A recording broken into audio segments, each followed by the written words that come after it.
देखिए किसी भी चैप्टर को ना आप पहले उसका जो हेडलाइन होता है यदि उसको समझते हैं ना तो एक बार में पूरा समरी आ जाता है। हम लोग पहले चैप्टर समझेंगे, चैप्टर का नाम समझेंगे, इसके बाद उसमें मुख्य जो बिंदु है उसके बाद क्या करेंगे, चर्चा करेंगे, है ना। ये आपका ना बिहार बोर्ड एग्जाम 2027 के लिए महत्वपूर्ण क्लास है, देखिएगा और समझिएगा। और बाकी जो आपको विशेष इस क्लास के बाद आपको समझ में जो भी विशेष आए उसके बारे में आप कमेंट देंगे, अच्छा होगा फीडबैक अच्छे देंगे, है ना। आपको गलत रिस्पॉन्स को समझ में आए तो गलत में देंगे, है ना। उस पर हम चर्चा करेंगे, देखेंगे, उस पर क्या करेंगे, बदलाव करने का कोशिश करेंगे। आइए ये आपका हो जाएगा। हम लोग यदि बात करेंगे सह अस्तित्व, किसकी बात करेंगे, यदि सह अस्तित्व की बात करते हैं तो भाई मेरे सह अस्तित्व है क्या, है ना। पहले हम लोग चैप्टर का मेन हेडलाइन है उसको क्या करेंगे, समझेंगे।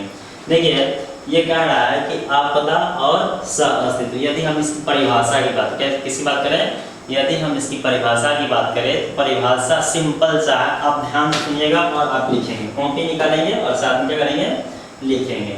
इसको जो है ना हम बहुत अच्छे तरीके से पहले हेडलाइन समझेंगे, फिर इसमें मुख्य जो बिंदु उसके बारे में क्या करेंगे, चर्चा करेंगे, ना। देखिए आप यदि इस परिभाषा की बात क्या करेंगे, आपदा और सह अस्तित्व की बात करेंगे तो याद रखिए, ध्यान सुनिएगा। सह मतलब क्या होता है, आप सुनते हैं, सह मतलब क्या होता है, साथ होता है, क्या होता है, साथ। आइए यदि हम परिभाषा की बात करें तो आप कॉपी निकालेंगे और कॉपी में लिखिएगा कि आपदा, कॉपी निकाले लिखिएगा आपदा, है ना, आपदा और लिखिए आपदा और सह अस्तित्व, आपदा और सह अस्तित्व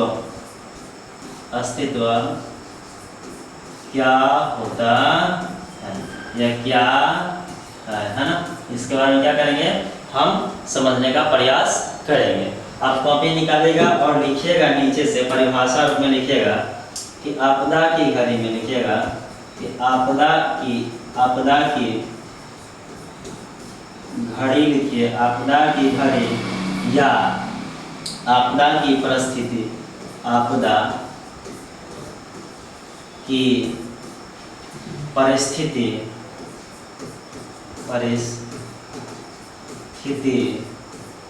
में, आपदा की परिस्थिति में मानव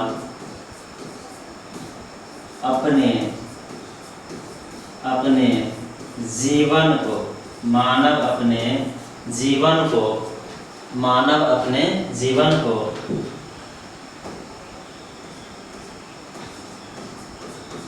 आपदा की स्थिति अनुसार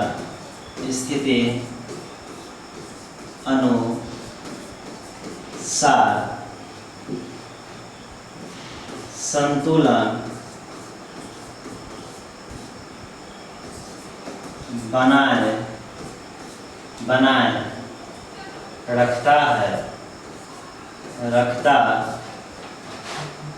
है उसे आपदा सह अस्तित्व कहा जा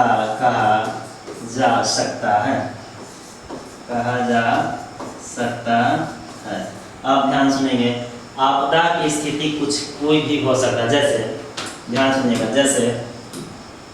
जैसे में लिखिएगा, जैसे बाढ़ हो, क्या हो, बाढ़ हो,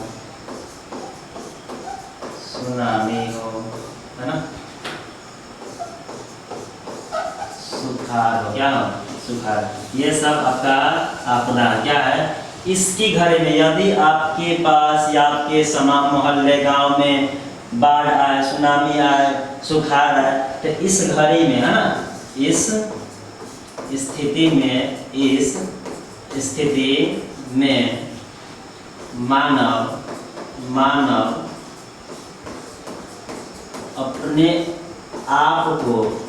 अपने आप को संतुलित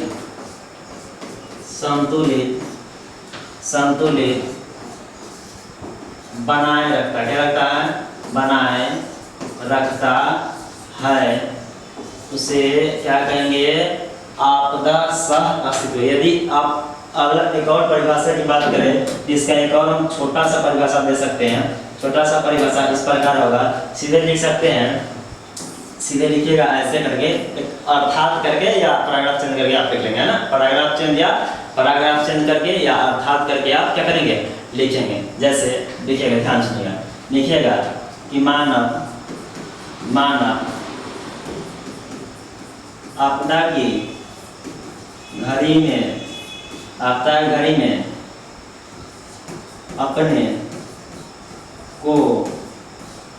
अपने को आपदा की घड़ी में क्या करेंगे, बचा, संतुलित या इसके प्रभाव को कम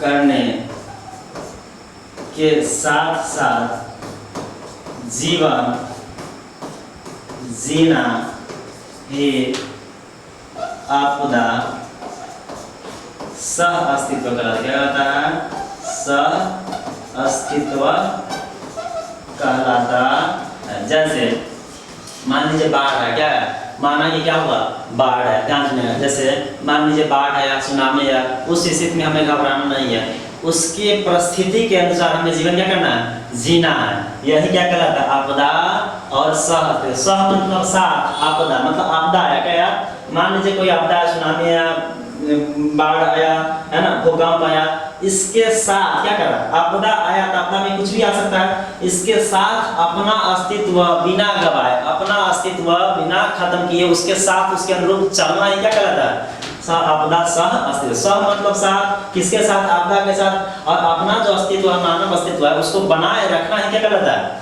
आपदा सह अस्तित्व। हमें लगता है कि आपको ना ये समझ आया, ये पहली परिभाषा है। जैसे आपदा इसमें है, इस स्थिति में अपने आप को रखना, अपने आप को अस्तित्व बना करके रखना, घबराना नहीं है, उसके साथ बचाव का तरीका देखना है, उसके साथ जीना क्या कहलाता है, आपदा सह अस्तित्व। ओके, आइए अगला यदि हम बात करेंगे, यदि इसके उदाहरण की बात करें, क्या करेंगे, इसके उदाहरण में देखिए लिखा हुआ है कि आपदा और सह अस्तित्व। जैसे भूकंप आया, क्या आया, भूकंप आया, जैसे भूस्खलन आया, जैसे सुनामी आया, जैसे बाढ़ आया, जैसे सुखाड़ आया। इस प्रकार की स्थितियों में मानव अपना अस्तित्व बिना गवाए इसके प्रभाव को बचाव के कार्य करने हेतु अपना जीवन सुरक्षित रखता है, संतुलित बनाए रखता है। यही आपका आपदा और सह अस्तित्व कहलाता है ना।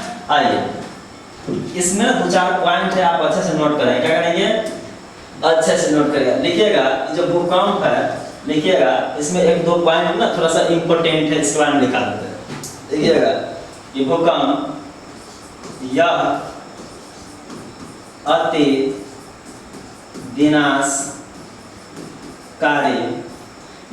विनाशकारी प्राकृतिक आपदा है। क्या है, यह अति विनाशकारी प्राकृतिक आपदा है। बस इतना ही लिखना, बाकी आपको ना भूकंप के बारे में बहुत कुछ हम पढ़ा चुके हैं। अगला ये भूस्खलन है, इसके बारे में यदि आप लिखिएगा तो लिखिएगा कि बारिश है ना, बारिश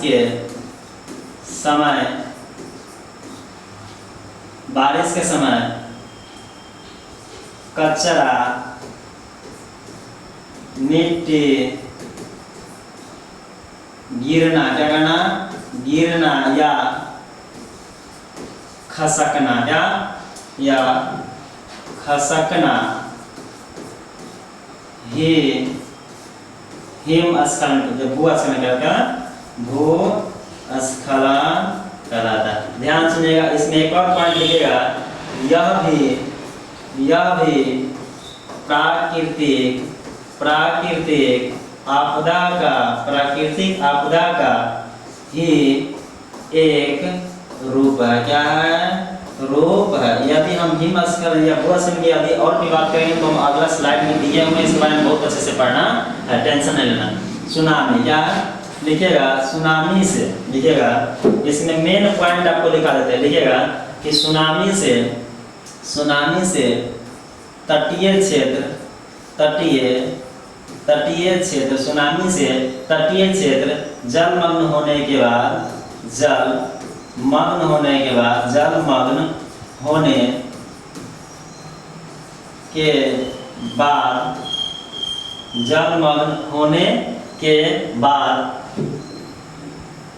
बंजर भूमि, क्या होती है, बंजर भूमि हो जाती है, हो जाती है। इसमें एक और पॉइंट लिखिएगा, सुनामी में ही एक और पॉइंट लिखिएगा, यह अति विनाशकारी, अति विनाशकारी प्राकृतिक अति विनाशकारी प्राकृतिक आपदा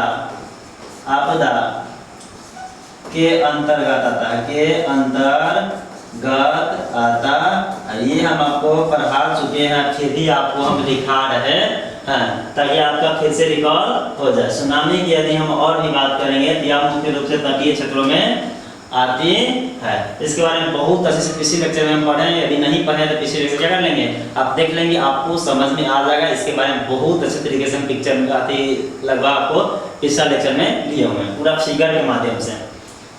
यदि बाढ़ की बात करेंगे, किसकी बात करेंगे, बाढ़ के बारे में पता है, बाढ़ जब आती है तो बहुत कहर मचाती है।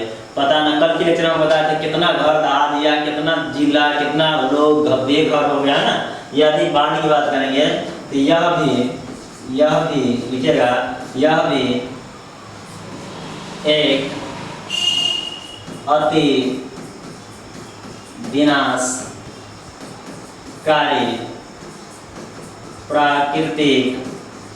प्राकृतिक आपदा के अंतर्गत आता है।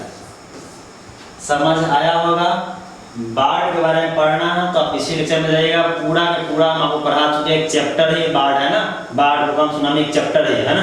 आगे यदि अगला बात करेंगे हम, यदि इसकी बात करते हैं, सूखा की बात करते हैं, तो आपसे क्वेश्चन पूछता है कि सूखा की प्रकृति क्या होती है, सूखा की प्रकृति क्या होती है। तो भाई मेरे लिखिएगा, यह प्राकृतिक आपदा, कौन सी आपदा है, प्राकृतिक आपदा, प्राकृतिक आपदा है।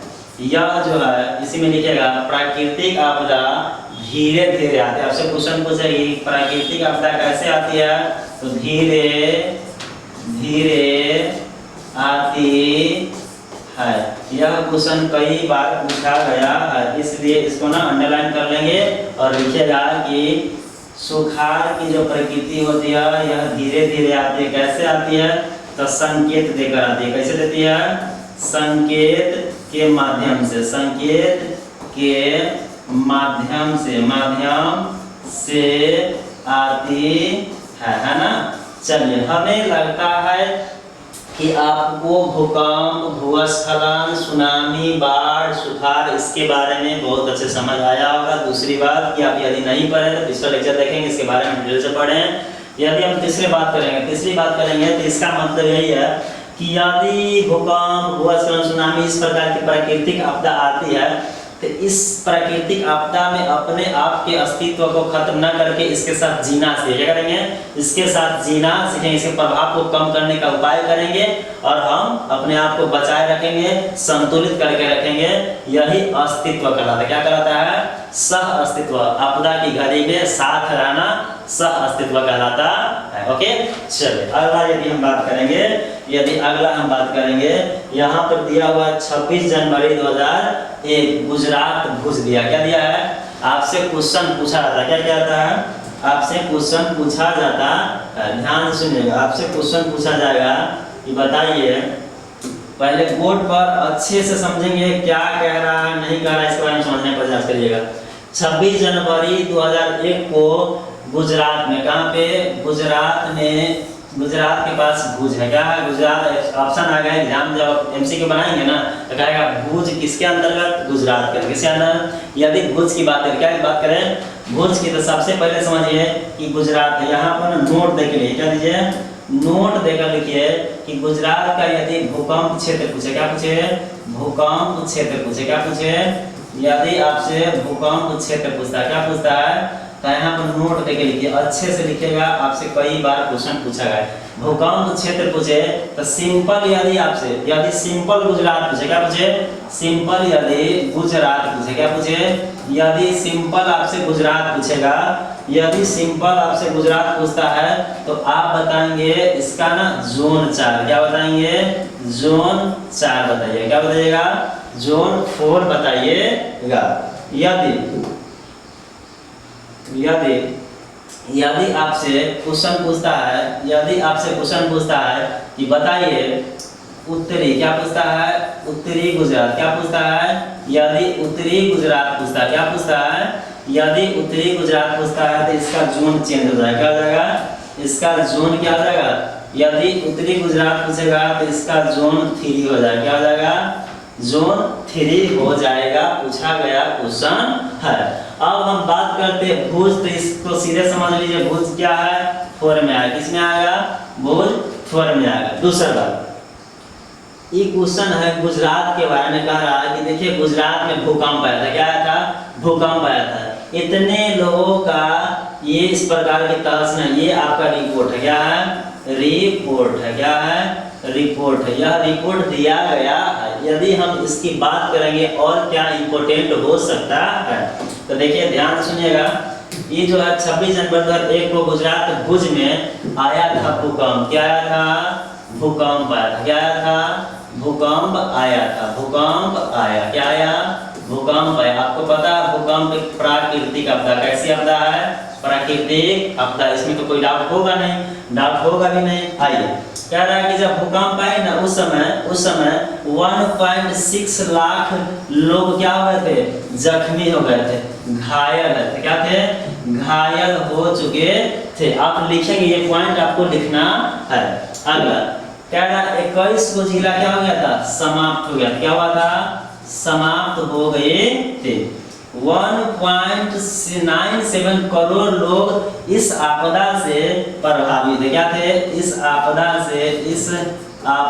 से क्या थे, प्रभावित थे, क्या थे, प्रभावित थे। ओके, आगे क्या, 1400 लोग का घर जो कच्चा था, क्या था, और पक्का था, क्या था, कच्चा और पक्का मकान क्या हो गया, झुग्गी झोपड़ी खत्म हो गई, क्या हो गई, उजड़ गई, क्या हो गई, उजड़ गई, क्या हो गई, उजड़ गई। आइए अगला, ये रिपोर्ट कह रहा है, क्या कह रहा है, भारत सरकार का रिपोर्ट है, 37,000 झोपड़ी जो था, मकान नहीं, क्या था, झोपड़ी था, वो भी आंशिक रूप से, किसे, आंशिक रूप से प्रभावित हुआ, क्या हुआ, प्रभावित हुआ। आइए आगे यदि हम बात करते हैं, ये जो तीव्रता है, क्या है, तीव्रता है, क्या है, आपसे क्वेश्चन पूछता है तीव्रता के बारे में, ध्यान से रखिएगा, VVI क्वेश्चन है, यहीं पर नोट के बगले में लिखिएगा VVI क्वेश्चन है, जो है VVI क्वेश्चन पूछता है कि बताइए 2001 में जो गुजरात के भुज में जो भूकंप आया था उसकी तीव्रता कितनी थी। यदि तीव्रता की बात करें, किसकी बात करें, यदि तीव्रता की बात करें, किसकी बात करेंगे, तीव्रता की बात करेंगे, तो भाई मेरे यहाँ पर 6.9 का 6.9 रेशियो 9 तीव्रता का 6.9 तीव्रता क्या था, भूकंप आया था। अब यहाँ पर यदि बात करेंगे कि भाई मेरे भूकंप जो है, भूकंप की तीव्रता किससे मापा जाता है, आपको पता है, पढ़ा है। यदि तीव्रता की बात करें तो तीव्रता का मापन, क्या, इसका मापन, क्या, तीव्रता के यदि हम मापन की बात करें तो आप बताइएगा रिक्टर स्केल, क्या बताएंगे, आप बताएंगे रिक्टर, क्या बताएंगे, रिक्टर स्केल बताएंगे, कितना बताइएगा, रिक्टर स्केल। यह एक इकाई में, कितना में, एक इकाई में 10 गुना वृद्धि करती है। यह जो रिक्टर स्केल है, यह रिक्टर स्केल एक इकाई में, कितने इकाई में, प्रति इकाई में 10 गुना वृद्धि करती है, क्या करती है, 10 गुना क्या करती है, वृद्धि करती है, क्या करती है, वृद्धि करती है। अब यदि भूकंप का मापन पूछे, डायरेक्ट मापन पूछे, तो डायरेक्ट यदि भूकंप का मापन पूछे, क्या पूछेगा, मापन पूछता है, तो आप सिस्मोग्राफ बताएं, क्या बताएंगे, सिस्मोग्राफ बताएं, क्या बताएंगे, सिस्मोग्राफ। यदि मापन पूछा तो सिस्मोग्राफ, यदि तीव्रता पूछता, क्या पूछता है, तीव्रता पूछता है तो बताएंगे रिक्टर स्केल। यदि क्वेश्चन पूछता है कि गुजरात में तीव्रता कितनी तीव्रता का भूकंप आए थे, तब बताएंगे 6.9 तीव्रता की। क्षति इस प्रकार हुई, क्षति किस प्रकार हुई थी, यहाँ पर लिख लीजिए तीव्रता की बात कर रहा। यदि हम तीव्रता की बात करेंगे तो 6.9 की तीव्रता थी। क्या थी, तीव्रता थी। चलिए, हमें लगता है आपको जो हम बताएं जैसे जैसे वैसे आप नोट कर लेंगे, कॉपी में लिख लेंगे। अगला स्लाइड में चले। ये है जापान और अमेरिका। क्या है, जापान और अमेरिका। क्या है कि जापान और अमेरिका में, तो आप नोट दीजिए, बस कुछ है नहीं, एक लाइन में है, एक लाइन में लिखिएगा, कॉपी निकालिए, लिखिएगा, नोट दीजिए। क्या दीजिएगा, नोट दे करके लिखिएगा कि जापान जापान जापान और अमेरिका में, कहाँ पर, अमेरिका है ना, जापान और अमेरिका में भूकंप को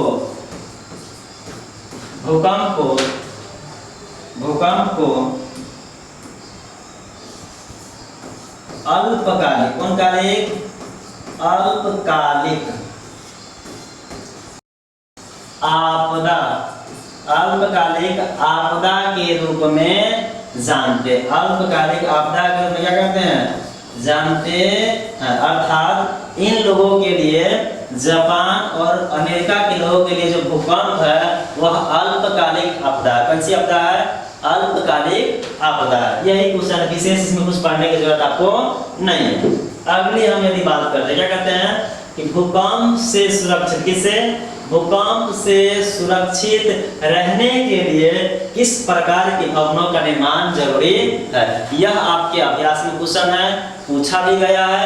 हम इसको अच्छे से पढ़ेंगे, अच्छे से क्या करेंगे, समझेंगे। देखिए, सबसे पहले आप कॉपी निकालेंगे और कॉपी में लिखिएगा, कॉपी में इस प्रकार लिखिएगा कि भूकंप से सुरक्षित रहने के लिए, लिखिए, भूकंप से सुरक्षित रहने के लिए हमें निम्नलिखित प्रकार के बातों को या बिंदुओं को ध्यान में रखना चाहिए।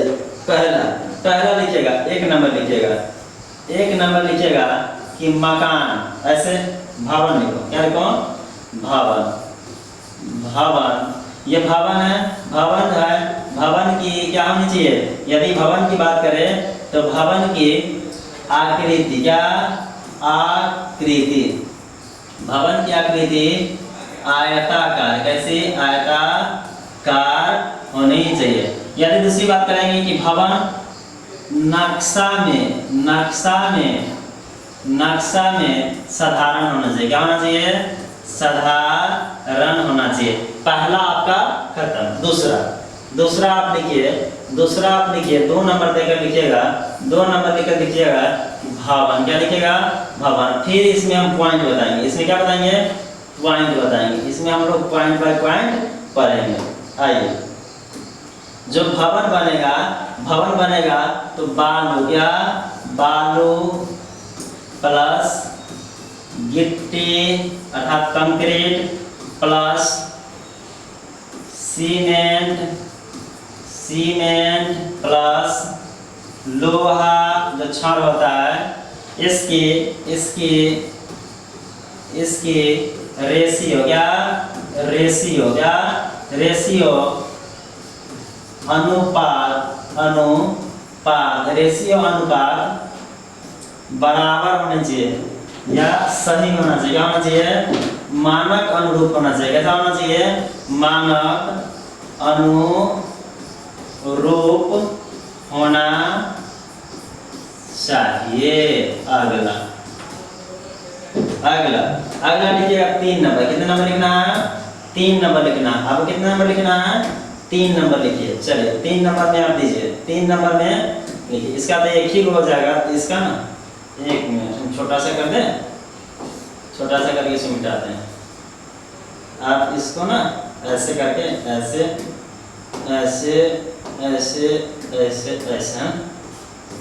3 नंबर दीजिए। क्या नंबर दीजिए, 3 नंबर में लिखिएगा भवन, है ना, भवन लिखिए। पहला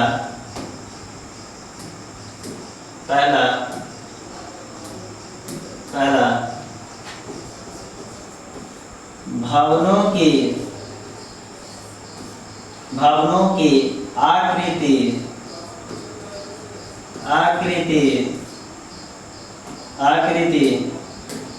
भवनों की आकृति TLU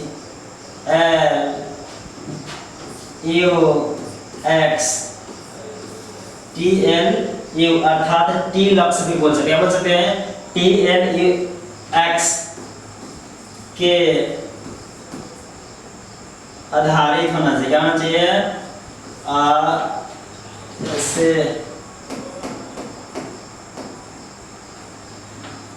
पर आधारित होना चाहिए। अगला, यदि हम 2 नंबर की बात करें, इसी में 2 नंबर बात करेंगे तो दो भवनों को लिखो, 2 भवनों के बीच की दूरी पर्याप्त होनी चाहिए। क्या होनी चाहिए? पर्याप्त होनी चाहिए। पर्याप्त होनी चाहिए। 4 नंबर की बात करें, कितने नंबर की बात करेंगे? यदि हम 4 नंबर की बात करते हैं तो लिखिएगा भवन निर्माण स्थान,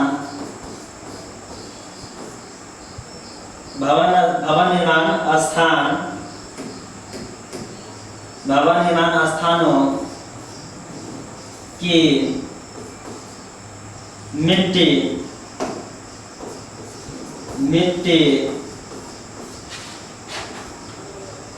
वैज्ञानिक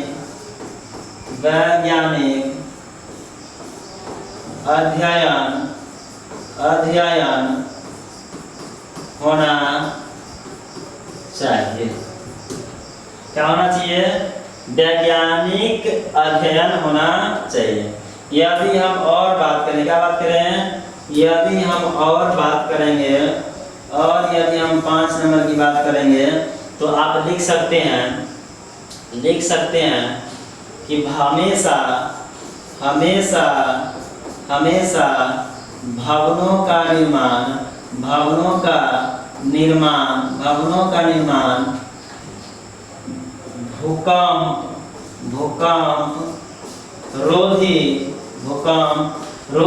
भूकंप रोधी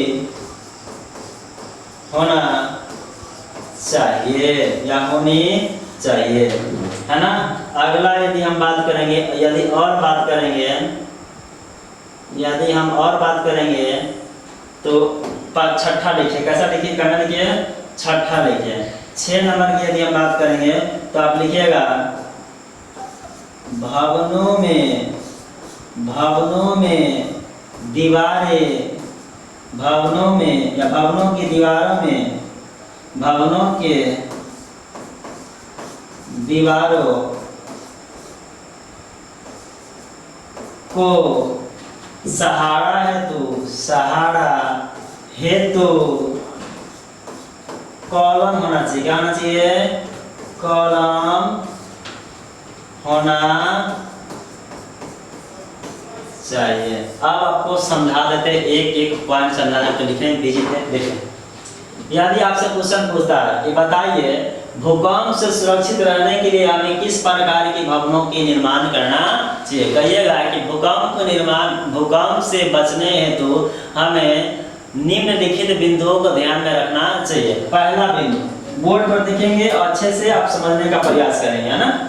चलिए, पहला बिंदु कि भवन वैसी होनी चाहिए जिसकी आकृति आयताकार होनी चाहिए। ओके।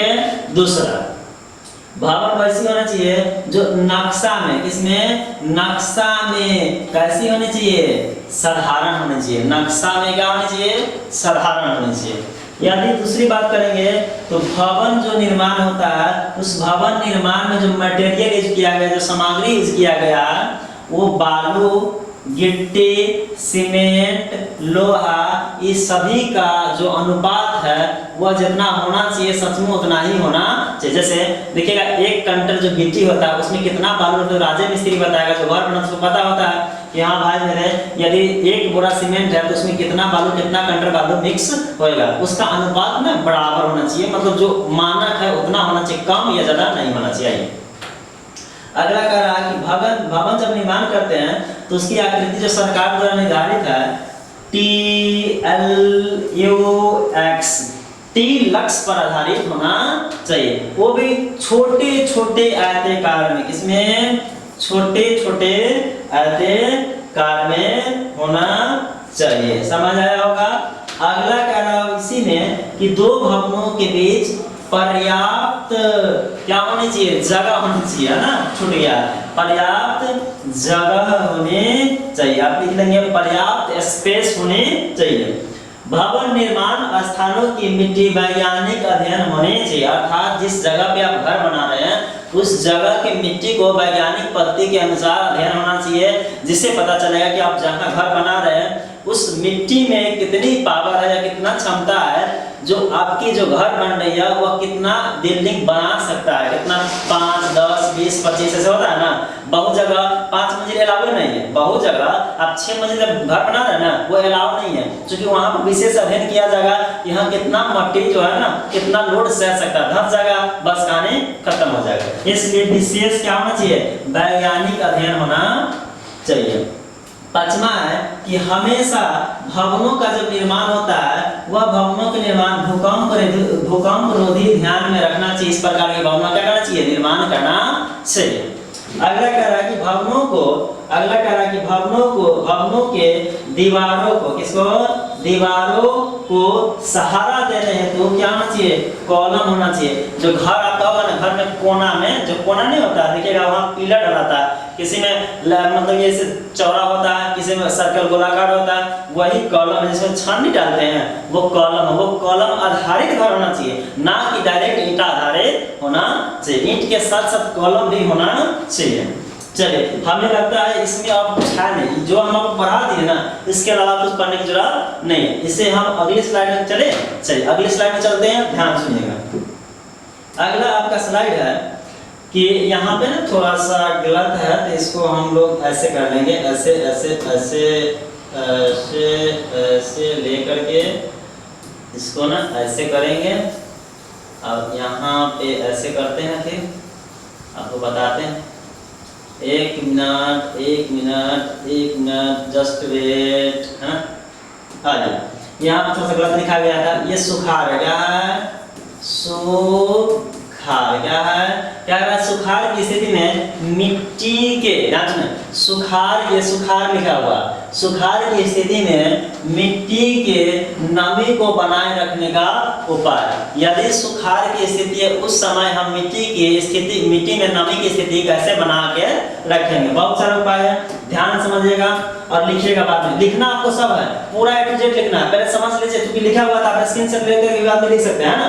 चलिए स्क्रीनशॉट ले लीजिए और आइए हम बताते हैं। और आपको हम बता दें कि क्या रहा है कि निम्नलिखित उपाय, कैसा उपाय है, निम्नलिखित उपाय। पहला उपाय कह रहा है कि भाई मेरे जल संसाधन का वैज्ञानिक है, क्या है, वैज्ञानिक विकास एवं प्रबंधन करके हम क्या कर सकते हैं, मिट्टी की नमी को बरकरार रख सकते हैं। जैसे यह है वैज्ञानिक पद्धति के हिसाब से है ना, जल यहाँ पर दिया है, देख रहे हैं, ये देख रहे हैं, वर्षा जल को संचयन करता है, वर्षा जल संचयन करता है, यहाँ पर लगा हुआ कुआं लगा हुआ, इसके बारे में बताते हैं। कह रहा है कि जल की समस्या का समाधान करना, जल की समस्या का समाधान किस प्रकार करेंगे, इस प्रकार से करेंगे, वर्षा जल होगा उसको बर्बाद नहीं करने देंगे। बहुत आदमी देखते हैं वर्षा जल पर रहता है, वर्षा जल से कोई मतलब ही नहीं बनता, छत पर से गिर रहा है, कोई मतलब नहीं बन रहा, पानी जा रहा है, जहाँ पानी में बहुत दिक्कत है, बहुत ज्यादा दिक्कत है, वो वर्षा जल का संचयन करेगा, उसका उपयोग करेगा। आइए, अधिक मात्रा में पेड़ पौधे को लगाना ताकि कौन सी, ताकि बादल आकर्षित हो, क्या हो, बादल आकर्षित हो, बादल आकर्षित होगी तो क्या होगी, बारिश होगी, क्या होगी, बारिश होगी। जैसे देखिए कितना अच्छा से लगाया है, पेड़ पौधा कितना अच्छा से लगाया ना।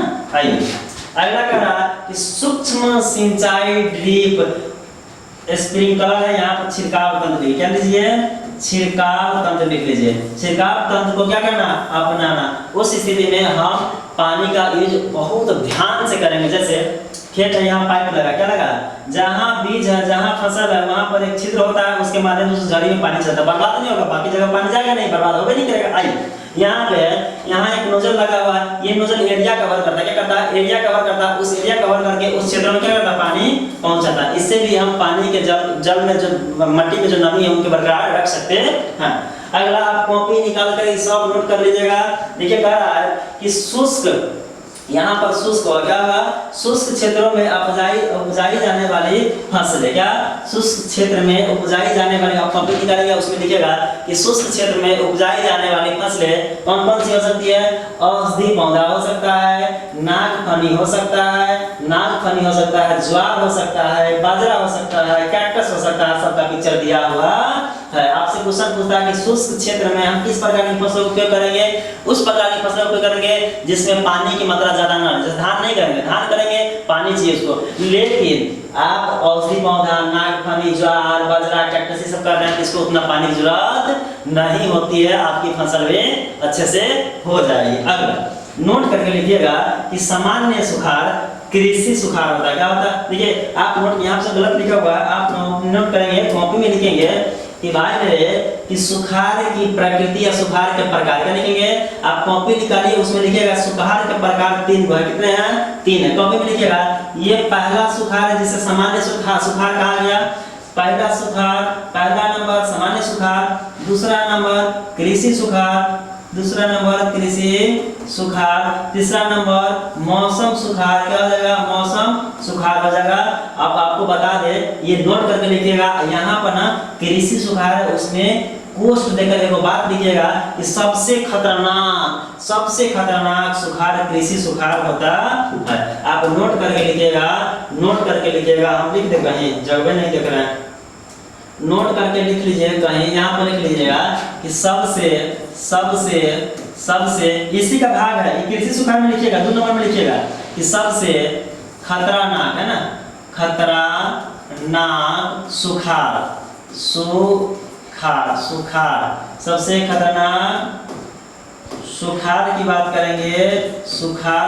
करेंगे, वह कृषि सुखाड़ हो जाएगा। क्या लगा, कृषि सुखाड़। ये क्वेश्चन पूछा गया, कई बार पूछा गया। जैसे ये पंजाब है, ये हरियाणा है, एवं ये अन्न भंडार लिखा हुआ है। जैसे पंजाब जो है, हरियाणा है, वह भी एक शुष्क प्रदेश के अंतर्गत ही है, लेकिन वह अपने आप को सिंचाई के माध्यम से इतना विकसित कर लिया कि आज ना शुष्क प्रदेश होते हुए भी हम हरियाणा पंजाब को अन्न भंडार के रूप में जानते हैं। किस रूप में जानते हैं, देखते हैं, घर से गाँव से रोपनी करने जाता है कि नहीं जाता है, वहां पर आपसे क्वेश्चन पूछता है कि बताइए कि कौन से राज्य है जिसको अन्न भंडार के रूप में जानते हैं। तो भाई मेरे पंजाब, हरियाणा इसे अन्न भंडार के रूप में जानते हैं, जबकि शुष्क प्रदेश के अंतर्गत है। आइए अगला आप कॉपी निकालें, उसमें लिखिएगा कि सुखाड़ की स्थिति में वैकल्पिक अर्थव्यवस्था क्या हो सकता है। लेकिन आपकी किताब में एक ही दिया है, आपकी किताब कितना दिया है, एक। आप एक को हाईलाइट करेंगे, बाकी को भी लिखेंगे, ऐसा नहीं है। कॉपी निकालिएगा और नोट में लिखिएगा ऐसे करके, नोट में कि सुखाड़ की स्थिति में वैकल्पिक अर्थव्यवस्था क्या हो सकता है। मतलब सुखाड़ आ गया, उस स्थिति में हम अपने आप को किस अर्थव्यवस्था पर आधारित हो सकते हैं। अगला है पशुपालन, ये लिख लीजिए, मत्स्य लिख लीजिए, मधुमक्खी लिख लीजिए, हस्तशिल्प लिख लीजिए, कुटीर लिख लीजिए, सौर पवन ऊर्जा, ये सब। लेकिन आप जो है दूध है, क्या है, ये जो दूध लिखा हुआ है, दूध उत्पादन को VVI कर लीजिए, क्या कर लीजिए, ये सब लिखना है। लेकिन आपको दूध उत्पादन है वह मोस्ट इंपोर्टेंट क्वेश्चन है। हमें लगता है कि आपको समझ आया होगा।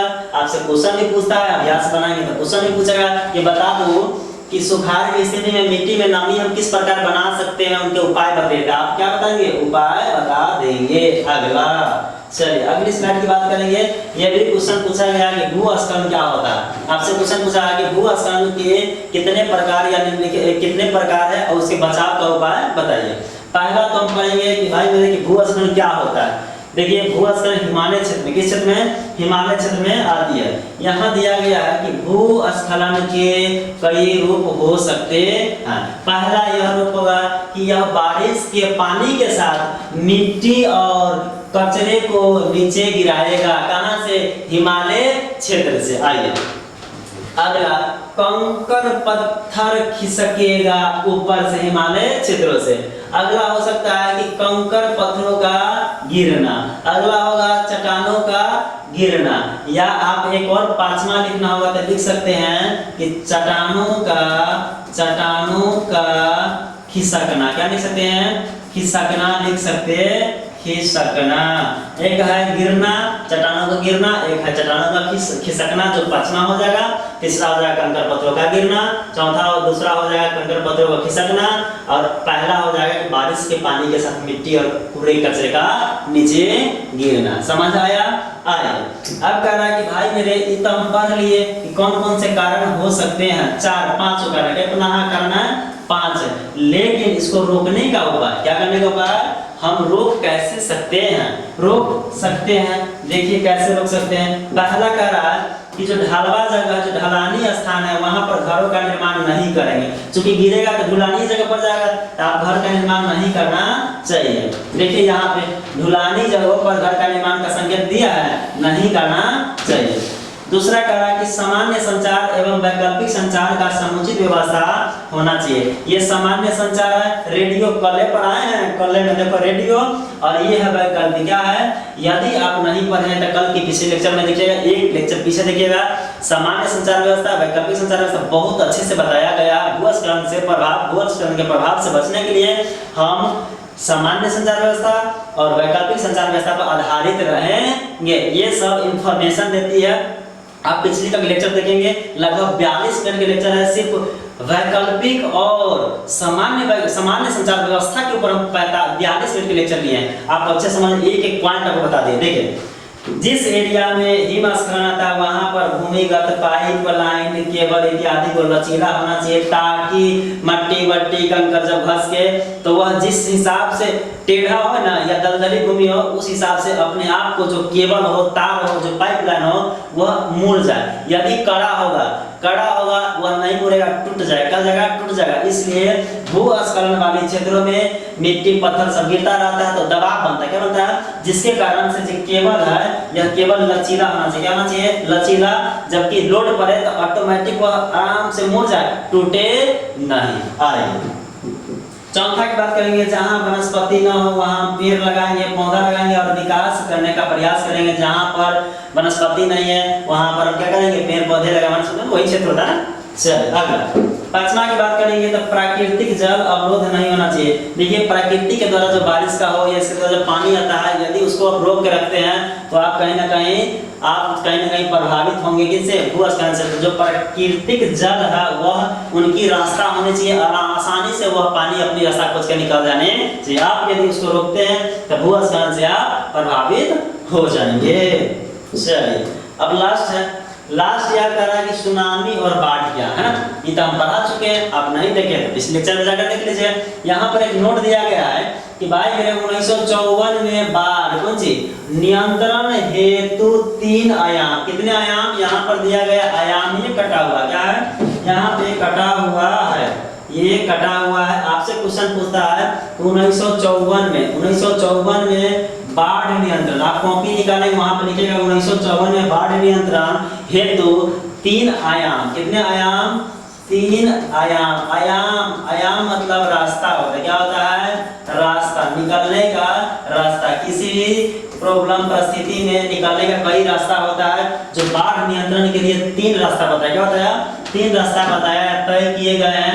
यह किसके द्वारा किया गया है? तो भारत सरकार से क्वेश्चन पूछता है कि 1954 में बाढ़ नियंत्रण हेतु 3 आयाम किसके द्वारा बताया गया था? भारत सरकार द्वारा। किसके द्वारा? भारत सरकार के द्वारा 3 आयाम निर्धारित किया गया है। पहला लिखिएगा, पहला और दूसरा देकर लिखिएगा, पहला लिखिएगा और दूसरा और तीसरा। पहला की यदि हम बात करते हैं तो लिखिएगा त्वरित। क्या लिखिएगा? त्वरित। दूसरा अल्पकालिक। क्या? अल्पकालिक। क्या लिखेंगे? अल्पकालिक। तीसरा लिखिएगा दीर्घकालिक। क्या लिखेंगे? कालिक, क्या लिखेंगे? दीर्घकालिक। आपसे क्वेश्चन पूछता है 1954 में 3 आयाम बाढ़ नियंत्रण हेतु प्रस्तुत किया गया था, किसके द्वारा? तो भारत सरकार के द्वारा। उसमें से कौन कौन सी है? तो पहली त्वरित हो जाएगी, दूसरी अल्पकालिक हो जाएगी, तीसरी दीर्घकालिक हो जाएगी। अगली स्लाइड 10वां। आपका यह चैप्टर खत्म हो, क्या हो गया? खत्म। हम आपको खास इंफॉर्मेशन दे रहे हैं। ये हमारे जो है चैनल का नाम है DM क्लास बाय निशान सर होगा। आपको बता दें कि हम लोग आज तक लगभग 6 लेक्चर पढ़े हैं केवल व केवल ज्योग्राफी का, वो भी ज्योग्राफी में भाग सेकेंड खंड पढ़े हैं, जिसमें कुल मिलाकर 6 चैप्टर है। कितने चैप्टर है? इन 6 चैप्टरों को हम लोग आज क्या कर लिए? क्लियर कर लिए। क्या कर लिए? क्लियर कर लिए। इसमें ना ये जो आज की जो क्लास थी, लास्ट क्लास थी। क्या थी? Last class. आपका ना 6 लेक्चर होगा। आप यदि उसको अच्छे से पढ़ते, कैसे पढ़ते हैं? यदि अच्छे से पढ़ते, आपको विश्वास दिलाते हैं। कोई भी क्वेश्चन मार्केट में जो भी क्वेश्चन बन गए आप निकालिए, उसको लगाइए। नहीं बनता है तो आप हमें कमेंट बॉक्स में दीजिए कि सर आपका पढ़ाया हुआ क्वेश्चन नहीं बना। दूसरी बात, आज जो है यह लास्ट है, यह है लास्ट क्लास। केवल ज्योग्राफी के भाग सेकेंड का भाग फर्स्ट नहीं पढ़ाए हैं। इसमें ना आप यदि 6 लेक्चर कंप्लीट कर लेते हैं तो 8 से 10 नंबर, 8 से 10 या 10 से 12 नंबर 100%। कितने परसेंट? 100% आप कवर सिर्फ 6 लेक्चर से कर सकते हैं। बहुत सारी किताब में बहुत सारी बातें, जरूरी नहीं है कि सब बात पूछा जाता है भाई मेरे। बहुत सारी बातें जो इन्फॉर्मेशन के लिए होता है, जो आपको हम दिए हैं, लेकिन इन्फॉर्मेशन के साथ साथ हमें क्या करना है? एग्जाम में भी अच्छा करना है। आपको हम दोनों दिए, इन्फॉर्मेशन प्लस एग्जाम ओरिएंटेड भी है और इन्फॉर्मेशन ओरिएंटेड है। लेकिन आप यदि 6 लेक्चर कंप्लीट करते हैं 8 से 10 नंबर आपका क्या हो जाएगा? पक्का हो जाएगा। ठीक है, आप इस लेक्चर को देखेंगे ध्यान से और समझेंगे। आप कमेंट जरूर करें। कमेंट नहीं करते हैं, कमेंट नहीं। आपसे अनुरोध है कि आप कमेंट करेंगे, क्लास के बारे में बताइए, कैसा आपको क्लास लगा, समझने में दिक्कत है या राइटिंग में है, जो भी प्रॉब्लम होगा आप क्लास जो कमेंट होता है, कमेंट बॉक्स किस लिए दिया होता है भाई मेरे? बताइए कमेंट बॉक्स क्यों होता है? कमेंट बॉक्स इसीलिए होता है कि आपको ना इस लेक्चर से क्या फीडबैक समझ में, अच्छा है, खराब है, क्या कमी है, उसके बारे में क्या करना है? कमेंट करना है। तो आप कमेंट करते नहीं है। बहुत सारे लेक्चर में किए हैं, ऐसा नहीं किया, लेकिन बहुत सारे लेक्चर में देख रहे हैं कि आप कमेंट नहीं करते। पढ़ लेते हैं, देखते व्यू तो जा रहा है, लेकिन आप कमेंट नहीं करते। आप कमेंट करें। जो भी विद्यार्थी देख रहे हैं वह यदि पढ़ते हैं इस क्लास के बारे में, आपको जो समझ आता है उसको क्या करेंगे? कमेंट करेंगे। बाय, ओके, कब मिलते हैं नेक्स्ट क्लास में। हम नेक्स्ट विषय के साथ मिलेंगे, जिसमें हो सकता है पॉलिटी, हो सकता है ज्योग्राफी का मेन भाग, हो सकता है हिस्ट्री। तीनों में से कोई एक लेकर के हम आएंगे, या अन्यथा हो सकता है हिंदी भी लेकर के आएंगे। लेकिन आपका इंतजार रहेगा कमेंट का कि हम किस विषय को चालू करें। हम आपको आर्ट में ऑल सब्जेक्ट पढ़ाते हैं, इकोनॉमिक्स हो गया, हिस्ट्री हो गया, ज्योग्राफी हो गया, है ना, और ये पॉलिटी हो गया, 4 हो गया। ऐसे हिंदी है, हिंदी की बात है तो हिंदी हम पढ़ाते हैं, लेकिन आप कमेंट करेंगे उसमें हम बता देंगे कि हम क्या चालू करेंगे, या आप जो कमेंट करेंगे उसके अनुरूप हम क्या करेंगे? चलेंगे। तो आपका कमेंट का इंतजार रहेगा। आप कमेंट जरूर करेंगे कि क्या आपको चाहिए। ठीक है, चलिए बाय।